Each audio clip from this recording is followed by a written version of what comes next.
מכובדיי, שלום ערב טוב. שמי אילן טיטון, והסיפור האישי שאני הולך לספר לכם בדקות הקרובות הוא זה שנתן לי בעצם השראה לפתח מודל לבניית חזון אישי בקרב תלמידינו. אז בואו נתחיל. אני יליד צרפת, גרתי עד גיל 20 בדרום המדינה, בעיר אוניברסיטאית, שמש ברוב ימות השנה, עיר תוססת חיה בקצב תל אביבי. בילדותי הלימודים לא קסמו לי במיוחד, בלשון המעטה, ועזבתי את בית הספר בכיתה ח'. הידרדרתי מחברות לבדידות, מעבודה לחוסר מעש, מתקווה לייאוש, עד שכבר לא היה לאן. דמיינו לכם נער, בלי שאיפות, בלי יעדים, בלי מטרות ובלי חזון להגשמת חלום, כשהוריו מבקשים ממנו לעזוב את הבית, בטענה שהגיעו לסף היכולת, לסבול מהנזק שנגרם להם. באותה תקופה, באוקטובר 2000, במקרה או לא במקרה, אתם תחליטו. האזנתי לשידור רדיו של רשת יהודית צרפתית, ושמעתי את שיחותיהם של חיילים בודדים שמשרתים בצה"ל. הם מוסרים להוריהם עד כמה הם מרגישים תחושת שייכות ונתינה למדינה. באותו שבוע, ב-12 באוקטובר 2000, 2 חיילים מילואים טעו בדרכם ונחצחו בלינץ' אכזרי בעיר רמאללה. לא החלתי להישאר אדיש לנוכח תשדירי החדשות, והודעתי להוריי שאני עולה ארצה. אלי ויזל, ניצול שואה וזוכה פרס נובל לשלום, חיבר נוסחה אנושית מן הפשוטות והיפות שנכתבו אולי אי פעם, וכתב שההפך מאהבה אינו שנאה, הוא אדישות.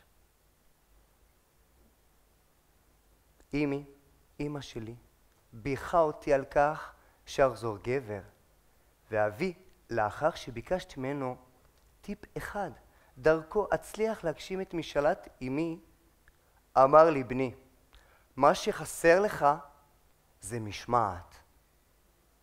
בין לילה מצאתי את עצמי ישן ברחובות ירושלים לבד, משוכנע שבדרך הקשה אעמוד על הרגליים ואצא לדרך חדשה, אף מוצלחת יותר ממה שהיה עד אז.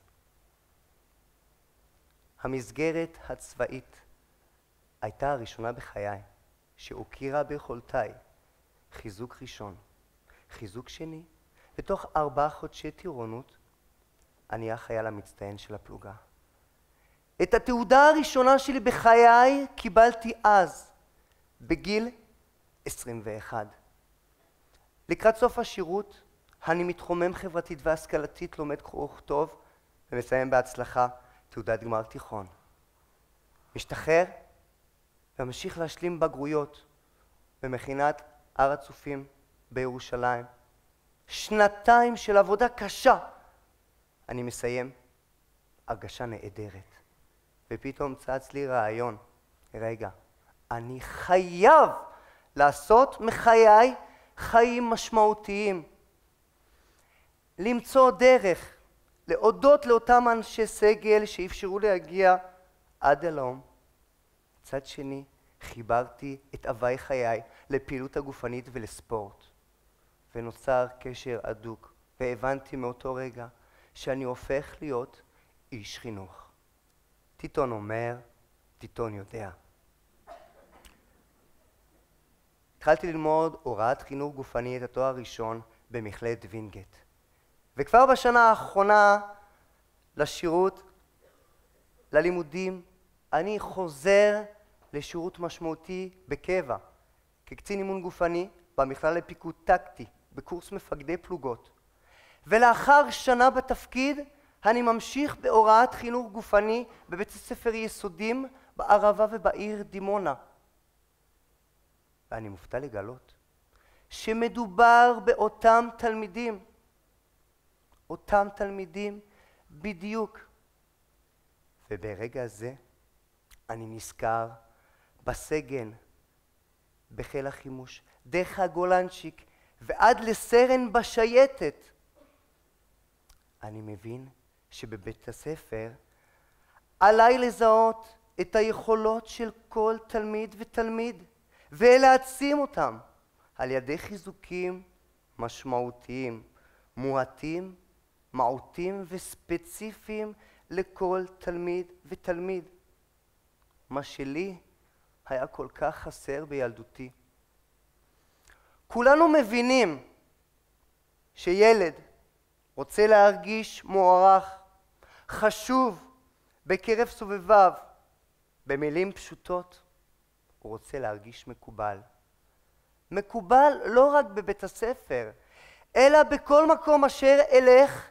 הערכים החברתיים וכישוריו מלווים אותו כל רגע נתון בחייו. כמורה לחינוך גופני, עם אהבת למקצוע ותשוקתי אליה, אני משתדל להיות אותנטי, אילן אמיתי, ובכך תלמידיי מתחברים, קודם כל מזהים את המגמה, ולאחר מכן מתחברים אליה ביותר קלות. התלמידים באים ומדברים איתי לאחר שעות הפעילות, ואני מאוד מאוד שמח על כך, וגם הם שמישהו מקשיב להם. יתרה מזאת, הם גם מזמינים אותי לבוא ולצפות בהם בפעילויות השונות מחוץ לשעות בית הספר. לדעתי, השיתוף פעולה הזה הוא קסם מפני עצמו, אשר מכליל בתוכו את כל ערכי החזון. איתם לומדים להכיר אחד את השני ולהוקיר זה לזה. כעת נעמיק ביחד במודל שימח שפיתחתי, המתפרס במשך 12 שנות לימוד. בתחתיו אנו יכולים לקרוא ביחד השלב של התלמידות. שם אני מקנה לתלמיד שלי משמעת עצמית ברמה גבוהה. ודבר נוסף, אני מלמד אותו להעצים חברים, להוקיר בהם דרך חיזוקים. במטרה לעלות לשלב הבא, וכבר בשבוע הבא, כיתה ד' שאני מלמד, הולכת לנהל לבדה יום ספורט שלם בסדר גודל של 200-250 תלמידים. הלפיד כבר מועבר בשלב של השגת המטרות.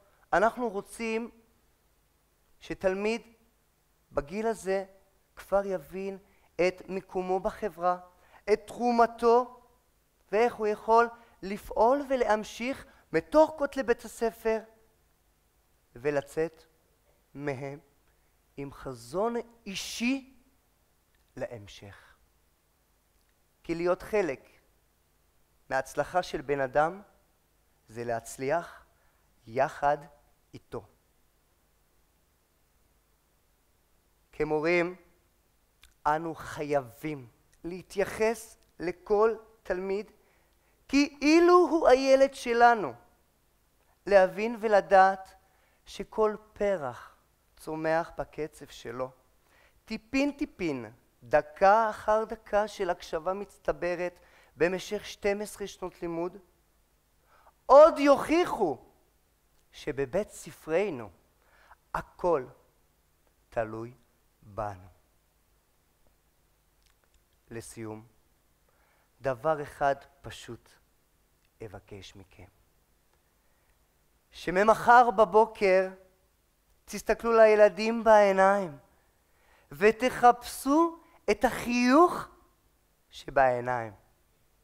ותזכרו שאם יש חיוך, אז יש חינוך.